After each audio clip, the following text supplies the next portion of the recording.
Powered by the Montana Television Network. Montana This Morning continues on Montana's News Leader. I'm Mike Dennison in Helena. Montana's U.S. Senate race may be getting a lot more attention. MSU's pop-up gyms were built to replace the gyms that collapsed last winter. I'm Cody Boyer. Someone may have tried to pop them.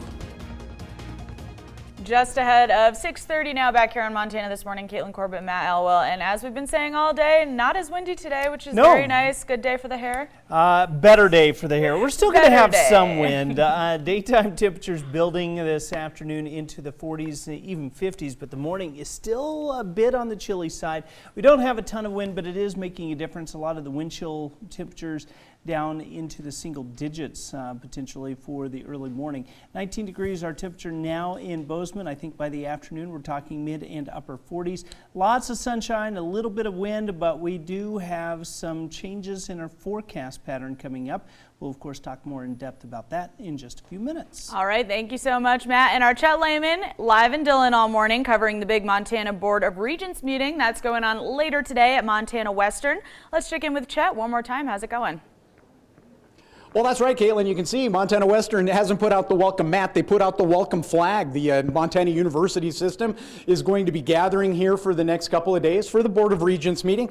As we heard Chancellor Weatherby say just a little bit ago, every 2 years Montana Western gets to host that, and this is their rotation. Coming up in just a couple minutes, we're going to chat with Commissioner of Higher Education, Clayton Christian, about a couple of things that are going to be discussed while we're here. We're going to talk about the Montana University's success agenda. That's a big thing that's been going on for a number of years here in the university system. We'll chat with him about that.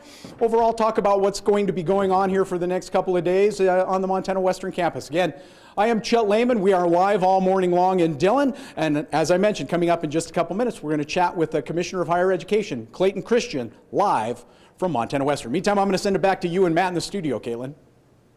Thank you, Chet. Lots of exciting things going on in Dillon, so we'll check back in with Chet in just a little bit. 6:31 now. It looks like Montana's political landscape is about to undergo a seismic shift. The New York Times and the website Politico both report that Governor Steve Bullock is ready to enter the U.S. Senate race to challenge Republican Senator Steve Daines. MTN's chief political reporter Mike Dennison has been following the story as well and has this report. Governor Bullock has been telling people for months he had no interest in challenging Senator Daines this year. But in the past month, national Democrats have upped the pressure on him to run, with personal contacts by former President Obama and Senate Minority Leader Chuck Schumer. The Times also reported Wednesday that Bullock's family appears more supportive of the idea. Montana State University political scientist David Parker also told MTN News that other factors may have contributed to Bullock's potential change of heart. What made it a bit more acceptable to him was, one, looks like Joe Biden's going to potentially head the Democratic ticket. That's an easier lift, I think, for him to run statewide with Biden rather than Sanders at the top of the ticket. And the second thing is Bullock could be the hero. He could be this could be the seat that gives the Democrats the lift that they need. Multiple sources have told MTN News this week that they expect him to announce on Monday, the last day for candidate filing, that he has changed his mind and will enter the contest. We called Bullock on Tuesday evening, but he had yet to reply by late Wednesday. And neither the governor nor anyone close to him has confirmed his plans. National Republicans quickly attacked Bullock on Wednesday. The National Republican Senatorial Committee said he lacks the character and values Montanans expect from a senator and cited his support for impeaching President Trump. But if Bullock does run, Parker says at a minimum it will be a huge help for Democrats up and down the ticket in Montana, from the governor's race to U.S. House to the legislature. There's no way the Democrats could build a ground game without having a competitive Senate race in the ballot. If you get those resources, they can do it, and that's going to help people like Kathleen Williams. It's going to help the governor's race. It's going to help even some of these lower tier races. Game on. It's going to be a fun year. It's going to be an expensive year. If Bullock gets into the Senate race, it goes from a few $1 million to tens of millions. One of the biggest U.S. Senate races in the country. Will he do it? We'll know by Monday. In Helena, Mike Dennison, MTN News.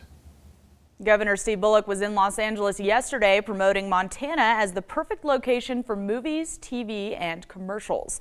The governor is hosting an event called Shoot with the Stars Under the Big Sky. It'll include a panel discussion with directors, writers, and producers who have worked on projects in Montana. The film industry brings in $10 to $15 million every year for Montana's economy.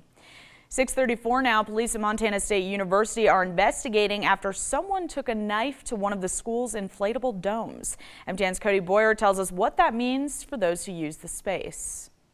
If you take a look here, you can see exactly why MSU and what MSU officials are confirming here. We have large pieces of board. We have other things that are patching together, stitches, all covering large slashes all across the north dome here, which replaces the north gym. And in this case, now that this has happened, now the north dome is closed too. Someone overnight cut some slashes into the side, which of course caused us to jump into repair mode. They are the large inflatable domes meant to help students after their old gyms collapsed last February. MSU officials say someone tried to pop one. It's an inconvenience for sure, and it has forced a couple of classes to have to relocate. MSU's news service director Michael Becker says that comes at a cost. Another closed sign. Our pressure is stable.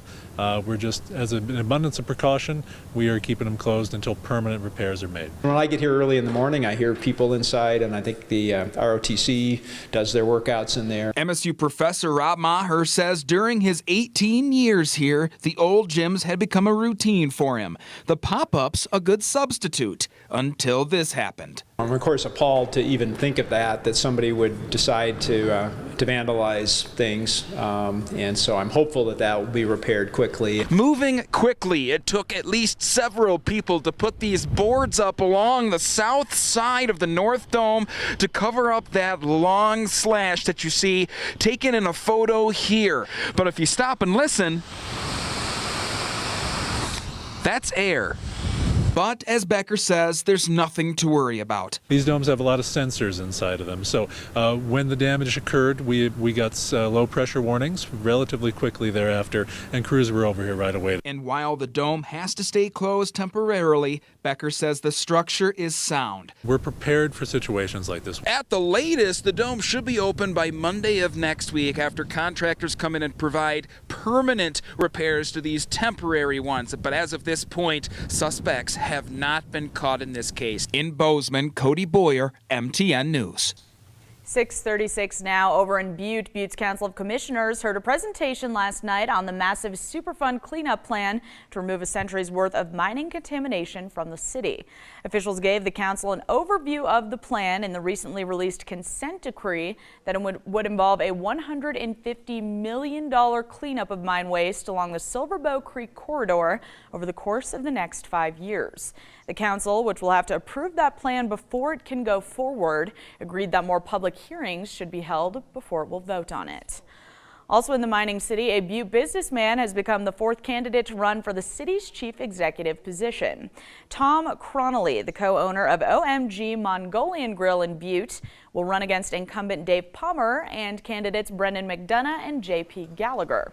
Cronelly said his experience in business will make him the best choice for the position. I really think that Butte could be doing better in a lot of ways. I think we could have a better economy. I think we could have better retail choices. I think we could have more activities for our kids. And I just think there's a lot of tools that I have from my experiences that I can bring to the table that could help make Butte better.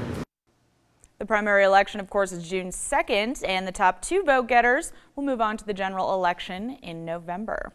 6:38 now. We're going to take a quick break, but when Montana This Morning continues, Washington State seems to be the center of the coronavirus outbreak. We'll tell you what officials think the connection might be. That's coming up next, and here's what's coming up on CBS This Morning. Good morning. Ahead on CBS This Morning, California is under a state of emergency after the first coronavirus death was reported in the state. We're in San Francisco, where a cruise ship with passengers suspected of being infected was supposed to arrive yesterday. We'll also talk to Dr. David Agus about why the virus is spreading so quickly. And Meg Oliver will show the steps schools around the country are taking to protect students and faculty. And in our More Perfect Union series, many veterans who wanted their Purple Hearts never received them.